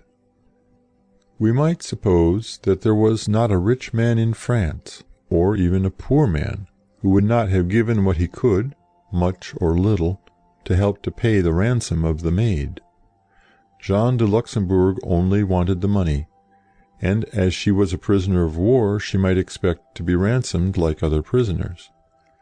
It was the more needful to get the money and buy her freedom, as the priests of the University of Paris, who were on the English side, at once wrote to Jean de Luxembourg and asked him to give Joan up to the Inquisition, to be tried by the laws of the Inquisition for the crimes of witchcraft, idolatry, and wrong doctrines about religion.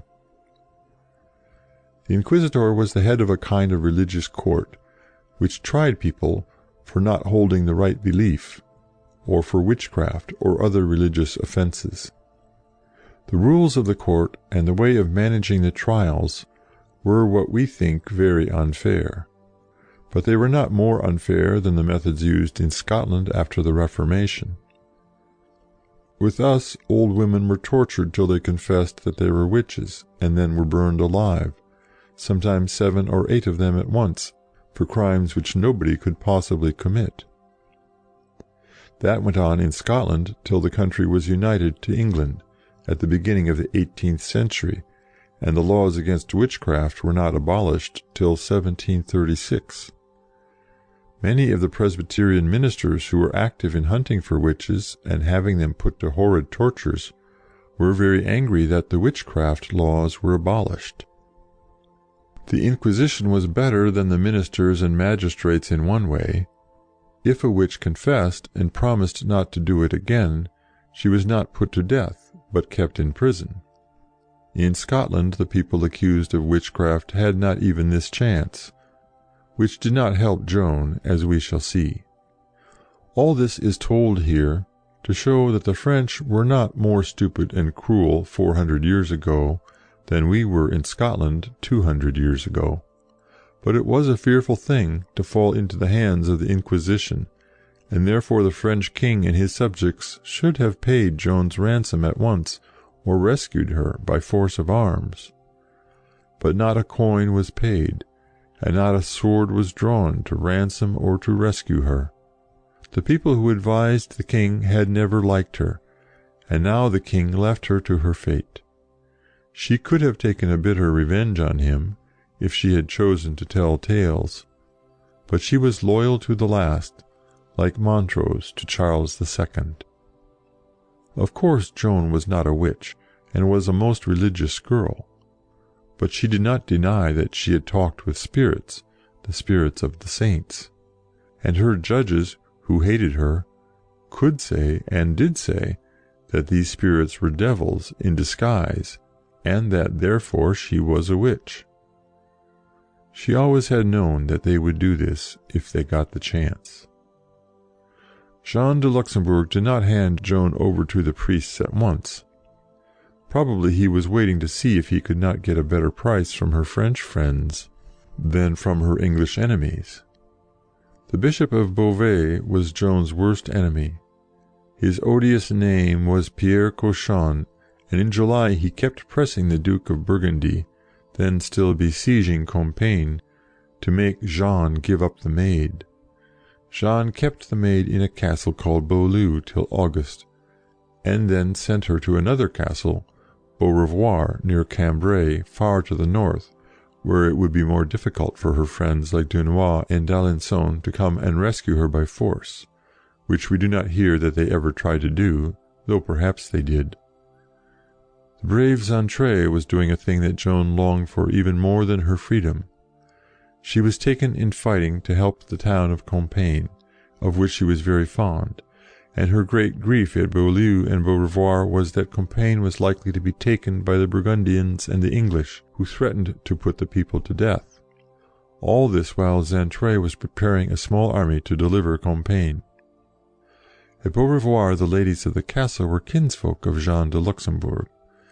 They were good women and very kind to Joan, and they knelt to Jean, weeping and asking him to give her back to her friends.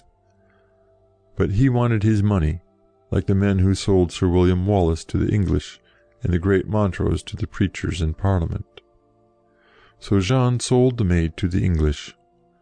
Joan knew this, and knew what she had to expect. She was allowed to take the air on the flat roof of the great tower at Beaurevoir, which was 60 feet high. She was not thinking so much of herself as of Compiègne. If she could escape, she would try to make her way to Compiègne, and help the people to fight for their liberty and their lives. But how could she escape? She hoped that if she leaped from the top of the tower, her saints would bear her up in their arms, and not let her be hurt by the fall. So she asked them if she might leap down. But St. Catherine said, no, she must not leap. God would help her and the people of Compiègne. But Joan would not listen this time to the voice. She said that if the leap was wrong, she would rather trust her soul to the mercy of God than her body to the English. And she must go to Compiègne, for she heard that, when the town was taken, all the people, old and young, were to be put to the sword. Then she leaped, and there she lay. She was not hurt, not a bone of her was broken, which is an extraordinary thing, but she could not move a limb. The people of the castle came and took her back to her prison room. She did not know what had happened, and for 3 days she ate nothing. Then her memory came back to her and to her sorrows. Why was she not allowed to die? St. Catherine told her that she had sinned and must confess and ask the divine mercy. But she was to go through with her appointed task. "Take no care for thy torment," said the voice. "Thence shalt thou come into paradise." Moreover, St. Catherine promised that Compiègne should be rescued before Martinmas. That was the last good news, and the last happy thing that came to Joan in the days of her life. For just before Martinmas, her friend Pothon de Xaintrailles rode with his men-at-arms through the forest of Compiègne, whilst others of the French attacked the English and Burgundians on the farther side of the Oise. And so the saint kept her promise, and Compiègne was saved. Chapter 16.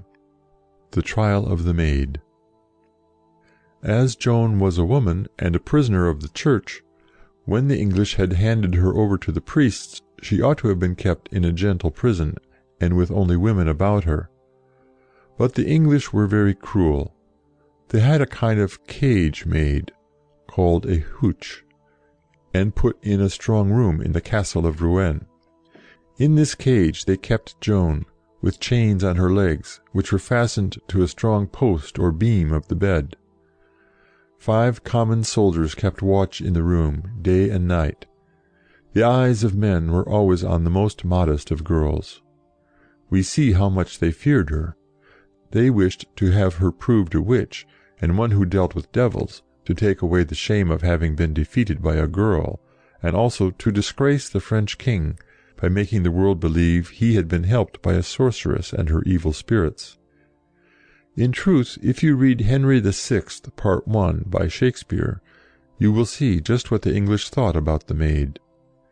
Shakespeare, of course, did not know the true story of Joan, and he makes her say abominable things, which not even her enemies brought up against her at her trial. If Shakespeare wrote the play, he did not care a penny for the truth of the story. He sends Joan to Bordeaux, where she never was in her life, and makes fiends, that is, her saints, appear to her and show that they will help her no longer.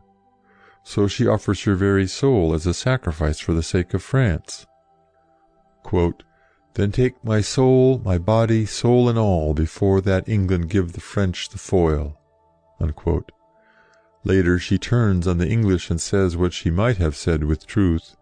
Quote, "I never had to do with wicked spirits, but you that are polluted with your lusts, stained with the guiltless blood of innocents, corrupt and tainted with 1,000 vices, because you want the grace that others have, you judge it straight a thing impossible to compass wonders but by help of devils." Unquote. The English had devils on their own side, the cruel priests and Bishop Cauchon, whom they had promised to make Archbishop of Rouen, but he never got it. For 3 months these people examined Joan every day, sometimes all shouting at her at once, so that she said, "Gentlemen, if you please, one at a time." She had no advocate, who knew the law, to help her to defend herself. But once, when she appealed to the Council of Basel, a council of the Church which was then sitting, they bade her be silent, and told the clerk who took down everything in writing, in French, not to write down her appeal. There is nothing about this in the Latin book of the trial, translated from the French, but in the French copy made in court you can see the place where the clerk's pen has stopped at the words, "and she appeals," et requiert in French. He was going to write the rest. Now she had a right to appeal, and as the clergy at the Council of Basel were of many countries, they would not have taken the English side, but pronounced Joan innocent. The bishops and clergy of the loyal French party at Poitiers, before she went to the war, had declared her innocent and a thing of God, after a long examination of her life up till April 1429. Joan often asked her judges to send for the Poitiers book, where they would find answers to their questions about her early days. But they vexed her about everything, even about the fairy tree on which the children used to hang their garlands. Their notion seems to have been that the fairies were her helpers, not the saints, and that the fairies were evil spirits. Joan had shown that in war and politics she was wiser than the soldiers and statesmen. She went straight at the work to be done, to beat the English and to keep attacking them before they got back their confidence. At her trial she showed that she was far wiser than the learned priests. They tried to prove that she was helped by fairies. She said that she did not believe there were any fairies, and though I would not say that there are none, there certainly are not so many, or so busy and powerful, as the priests supposed. They kept asking her about the prophecies of Merlin the wizard. She thought nothing of Merlin the wizard. She vowed to speak truth in answer to questions, but she would not answer questions about her saints and voices except when they gave her permission. The judges troubled her most about the secret of the king, and what she had told him about that before she went to the wars. You remember that the king had secretly prayed to know whether he really was the son of the late king or not, and that Joan told him of his prayer, and told him that he was the son of the late king, and had the right to be king himself. But she would tell the judges nothing about all this matter. If she had, the English would have cried everywhere, "You see, he is not certain himself that he is what he pretends to be. Our King of England is the only King of France." Joan would not betray her king's doubts. She never would tell what happened. At last she told a simple parable. An angel came with a rich crown for the king, but later she explained that by the angel she meant herself, and that by the crown she meant her having him crowned at Rheims. They never could get the king's secret out of her. At last they said they would put her to the torture. They took her to a horrible vault full of abominable instruments for pinching and tearing and roasting and screwing the bodies of men. There stood the executioner with his arms bare and his fire lit and all his pincers and ropes and pulleys ready. "Now will you tell us?" they said. Brave men had turned faint with terror in that vault, and had said anything that they were asked to say, rather than face the pain. There was a Marshal of France, Gilles de Rais, a nobleman who fought besides Joan at Orleans, at Les Tourelles, at Jargeau, at Pathay, and at Paris, and who carried the sacred vessel which the angel brought, long ago, with holy oil, at the king's coronation. Later this man was accused by the Inquisition of the most horrible crimes. Among other things, he was said to have sacrificed children to the devil, and to have killed hundreds of little boys for his own amusement. But the hundreds of little boys were not proved to be missing, and none of their remains were ever found. Gilles de Rais denied these horrible charges. He said that he was innocent, and for all we know, he was. But they took him to the torture vault, and showed him the engines of torment. And he confessed everything, so that he might be put to death without torture, which was done. Joan did not fear and turn faint. She said, "Torture me if you please, tear my body to pieces. Whatever I say in my pains will not be true, and as soon as I am released I will deny that it was true. Now go on." Many priests wished to go on, but more, even of these cruel enemies, said no, they would not torture the girl. "What a brave lass! Pity she is not English," one of the English lords said, when he saw Joan standing up against the crowd of priests and lawyers. Remember that for 6 weeks, during Lent, Joan took no food all day. There she stood, starving and answering everybody, always bravely, always courteously, always wisely, and sometimes even merrily. They kept asking her the same questions on different days, to try to make her vary in her answers. All the answers were written down. Once they said she had answered differently before, and when the book was examined, it proved that there was some mistake in the thing, and that Joan was in the right.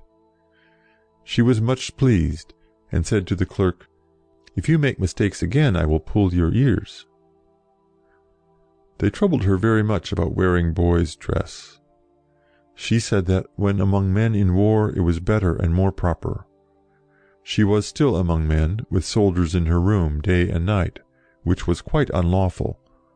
She should have had only women about her. She would not put on women's dress while she was among men, and was quite in the right. She could hear her voices in court, but not clearly on account of the noise.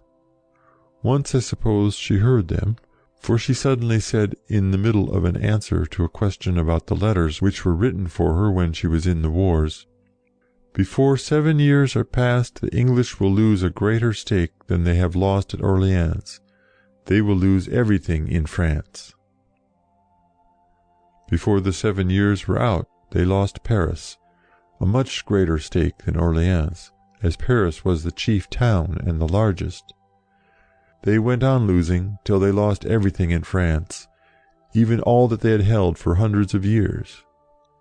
The judges insisted that she should submit to the Church. Joan asked nothing better. "Take me to the Pope, and I will answer him, for I know and believe that we should obey our Holy Father, the Pope, who is in Rome." Or she would answer the council of the whole Church at Basel, but, as I said, the Bishop Cauchon stopped the clerk when he was writing down the words. The judges said, "We are the Church, answer us and obey us." But, of course, they were not the Church. They were only a set of disloyal French priests who sided against their own country and helped the English. End of chapter 16. Chapter 17. How the Priests Betrayed the Maid. At last, on May 24th, 1431, they determined to force her to acknowledge herself in the wrong, and to deny her saints.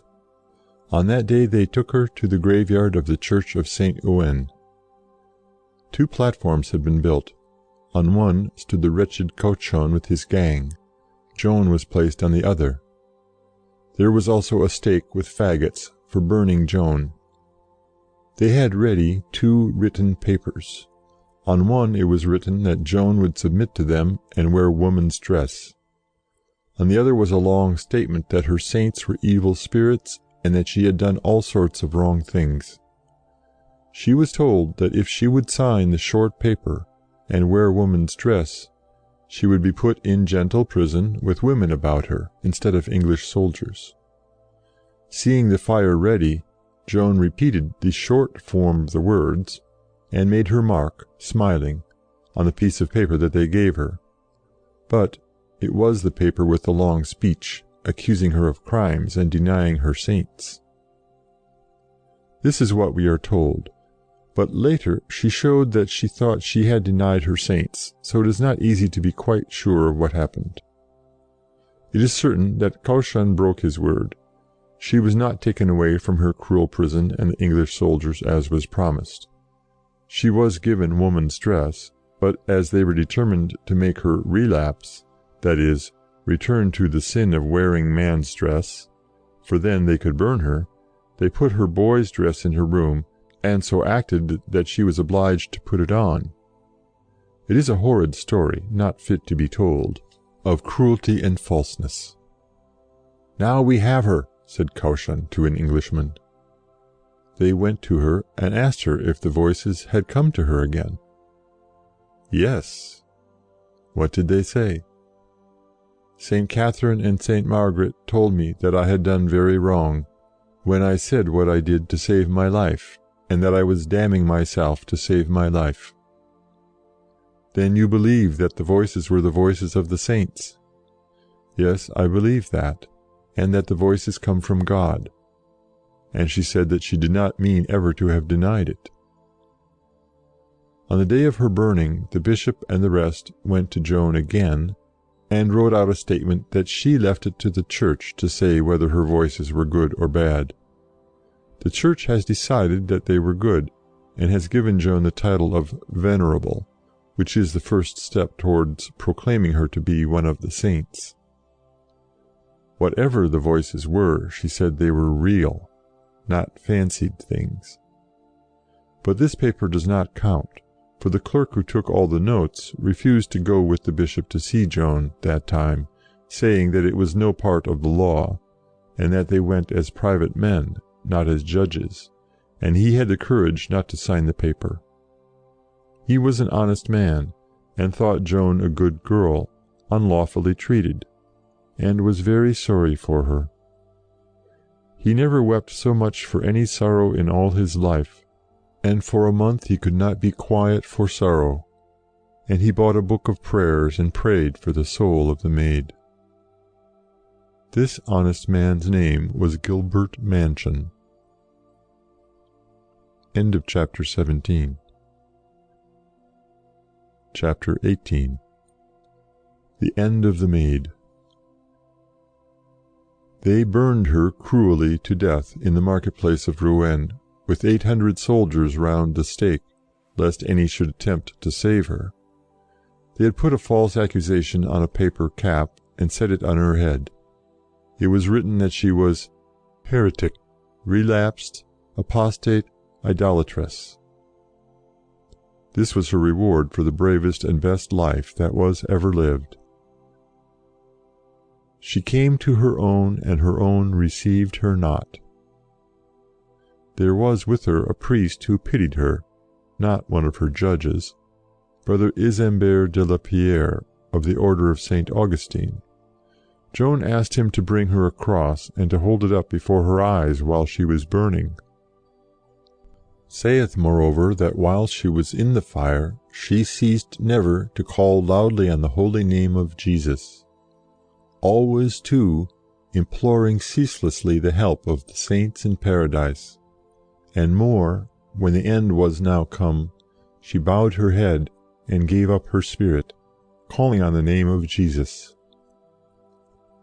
The saints had said to her long before, "Bear your torment lightly, thence shall you come into the kingdom of paradise." So died Joan the Maid.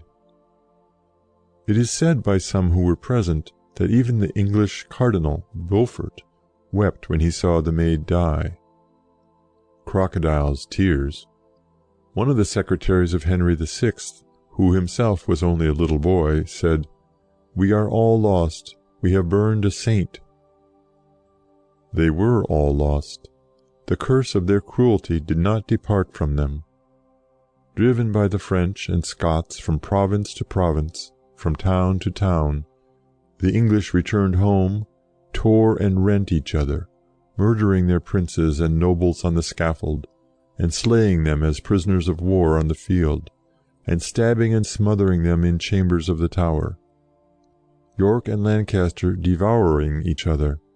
The mad Henry VI was driven from home to wander by the waves at St. Andrews, before he wandered back to England and the dagger stroke. These things were the reward the English won after they had burned a saint. They ate the bread and drank the cup of their own greed and cruelty, all through the Wars of the Roses. They brought shame upon the name which time can never wash away. They did the devil's work and took the devil's wages. Soon Henry VIII was butchering his wives and burning Catholics and Protestants, now one, now the other, as the humour seized him. Joan had said to the Archbishop at Rheims that she knew not where she would die or where she would be buried. Her ashes were never laid in the earth. She had no grave. The English, that men might forget her, threw her ashes into the sea. There remains no relic of Joan of Arc, no portrait, nothing she ever wore, no cup or sword or jewel that she ever touched. But she is not forgotten. She never will be forgotten. On every 8th of May, the day when she turned the tide of English conquest, a procession in her honor goes through the streets of Orleans, the city that she saved. And though the Protestants at the Reformation destroyed her statue that knelt before the fair cross on the bridge, she has statues in many of the towns in France. She was driven from the gate of Paris, but near the place where she lay wounded in the ditch is her statue, showing her on horseback in armor. End of chapter 18. Chapter 19. The Second Trial of the Maid.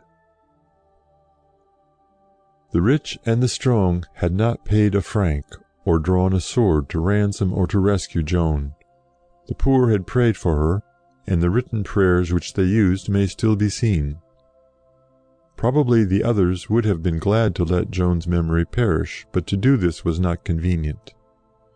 If Joan had been a witch, a heretic, an impostor, an apostate, as was declared in her condemnation, then the king had won his battles by the help of a heretic and a witch. 20 years after Joan's martyrdom, when the king had recovered Normandy and Rouen, he thought it time to take care of his own character, and to inquire into the charges on which she was found guilty. It is fair to say that he could not do this properly till he was master of Rouen, the place at which she was tried. Some of the people concerned were asked questions, such as the good clerk Manchon, and Beaupère, one of the judges. He was a man of some sense. He did not think that Joan was a witch, but that she was a fanciful girl, who thought that she saw saints and heard voices, when she neither saw nor heard anything. Many mad people hear voices which are also mad. Joan's voices were perfectly sane and wise, and told her things that she could not have known of herself. Not much came of this examination, but 2 years later, Joan's mother and brothers prayed for a new trial to clear the character of the family. It is the most extraordinary thing that up to this year, 1452, Joan's brothers and cousins seem to have been living on the best terms with the woman who pretended to be Joan, and said that she had not been burned but had escaped. This was a jolly kind of woman, fond of eating and drinking and playing tennis. Why Joan's brothers and cousins continued to be friendly with her, after the king found her out, because she did not know his secret, is the greatest of puzzles, for she was a detected impostor, and no money could be got from the connection with her. Another very amazing thing is that in 1436, an aunt of the Duke of Burgundy, Madame de Luxembourg, entertained the impostor, while the whole town of Orleans welcomed her and made her presents, and ceased holding a religious service on the day of Joan's death, for here, they said, she was quite well and merry. Moreover, the town's books of accounts at Orleans show that they paid a pension to Joan's mother as Mother of the Maid, till 1452, when they say, Mother of the late Maid. For now, as Joan's family were trying to have her character cleared, they admitted that she was dead, burned to death in 1431, as, of course, she really was. There are not many things more curious than this story of the false maid. However, at last Joan's family gave up the impostor, and 5 years later she was imprisoned and let out again, and that is the last we hear of her. The new trial lingered on, was begun and put off, and begun again in 1455. Cauchon was dead by this time, nothing could be done to him. Scores of witnesses came and told the stories given at the beginning of this book, showing how Joan was the best and most religious of girls, and very kind to people even more poor than herself, and very industrious in knitting and sewing and helping her mother. Everyone who was still alive that had known her in the wars came, like d'Alençon and Dunois and d'Aulon and her confessor, and many others came, and told about Joan in the wars, how brave she was and modest, and the stories of what she had suffered in prison and about the unfairness of her trial were repeated. The end was that the court of inquiry declared her trial to have been full of unlawfulness and cruelty, and they abolished the sentence against her, and took off all the shameful reproaches, and ordered a beautiful cross to be erected to her memory in the place where she was burned to death. So here ends the story of the life and death of Joan the Maid.